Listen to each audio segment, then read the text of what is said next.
প্রিয় ছাত্রছাত্রীরা, সোমনাথদার কোচিং সেন্টারে তোমাদের সবাইকে স্বাগত।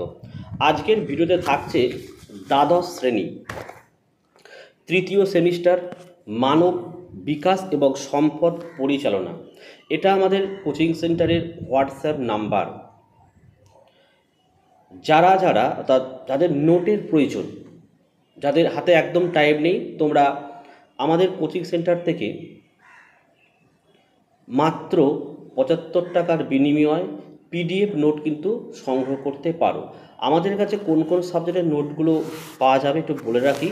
Bengali, English, history, political science, education, home management, ENVS, geography, physical education এবং সাইকোলজি। ঠিক আছে, এই 10টি সাবজেক্টের নোট কিন্তু পাওয়া যাবে। আর যাদের নোট কেনার প্রয়োজন নেই, তোমরা অবশ্যই প্রত্যেকটা সাবজেক্টের একদম অধ্যায় টু অধ্যায় এই চ্যানেলে তোমরা ভিডিওগুলো পাবে এবং ফ্রি পিডিএফ তোমরা কিন্তু ডাউনলোড করতে পারবে। তো ফ্রি পিডিএফ কীভাবে পাবে আমি সেটা বলে দিচ্ছি। দেখো, এটা হচ্ছে ইউনিট 1 মানব বিকাশের জীবনব্যাপী পন্থা কৈশোরকাল। ইউনিট 1 প্রথম অধ্যায় কী রয়েছে? কৈশোরকালীন বিকাশের দৃষ্টিকোণ।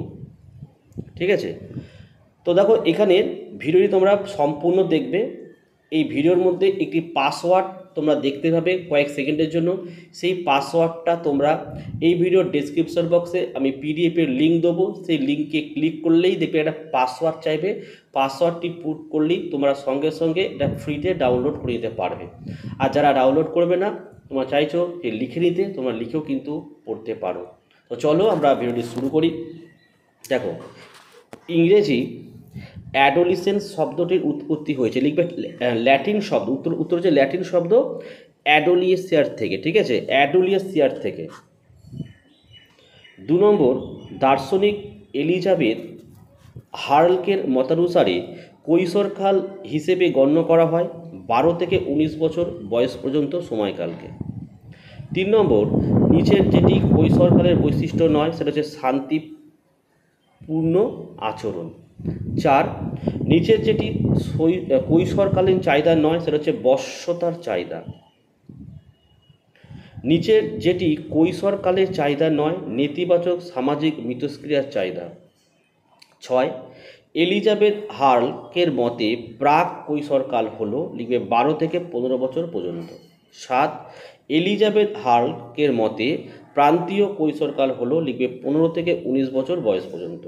8, কৈশোরকালকে বিপর্যয় ও চাপের সময়কাল বলা হয় কারণ, তো লিখবে এই সময় ব্যাপক শারীরিক, মানসিক ও সামাজিক পরিবর্তনের ফলে বিভিন্ন বিষয়ে উৎকণ্ঠা ও দ্বন্দ্বের সৃষ্টি হয়। 9, দেখো কোহলবার্গের মতে কৈশোরকালে মানুষ কোন নৈতিক স্তরে অবস্থান করে, লিখবে প্রথাগত পরবর্তী স্তরে। 10 নম্বর, দেখো কৈশোরকালে অভিভাবকদের প্রতি নির্ভরশীল কমে যায়। এর কারণ হলো, লিখবে অভিভাবকদের থেকে প্রাক্কবিকভাবে স্বাধীন হওয়া কৈশোরকালের একটি বিকাশগত কার্য। 11, মানব জীবনের কোন পর্যায়কে বিপর্যয় এবং চাপের সময়কাল বলা হয়, লিখবে কৈশোরকালকে। নেক্সট চলে আসো, বিয়ের দেখো উপযুক্ত শব্দ বাছাই করে শূন্যস্থান পূরণ করো।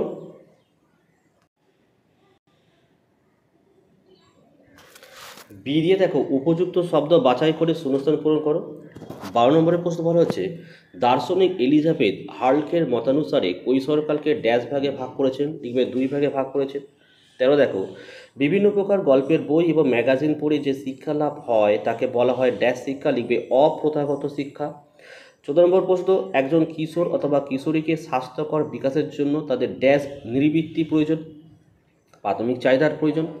15, দেখো কৈশোরকালে ঘন ঘন মেজাজের পরিবর্তন হয়, এটি কৈশোরকালের ড্যাশ বৈশিষ্ট্যকে চিহ্নিত করে, লিখবে আবেগ প্রবণতা। 16, কিশোর কিশোরীরা নিজেদের লক্ষ্য স্থির করতে পারে তাদের মধ্যে যদি ড্যাশের চাহিদা বিকাশিত হয়, লিখবে সিদ্ধান্ত গ্রহণ। 17, কৈশোরকালে বাহ্যিক জগৎ সম্পর্কে জানা এবং শেখার প্রবল আগ্রহ ড্যাশের চাহিদা চিহ্নিত করে। আচ্ছা, 17 উত্তরটা এখানে মিস্টেক আছে, আমি উত্তরটা বলছি, তোমরা লিখে নাও। উত্তরটা লিখবে কৌতূহল নৃবৃত্তি। কি বললাম? কৌতূহল নৃবৃত্তি। 18, কিশোর কিশোরীদের সমাজের মানুষের সঙ্গে সুসম্পর্ক রক্ষা করতে চাওয়া। ড্যাশের চাহিদা চিহ্নিত করে লিখবে ইতিবাচক সামাজিক মিথস্ক্রিয়া।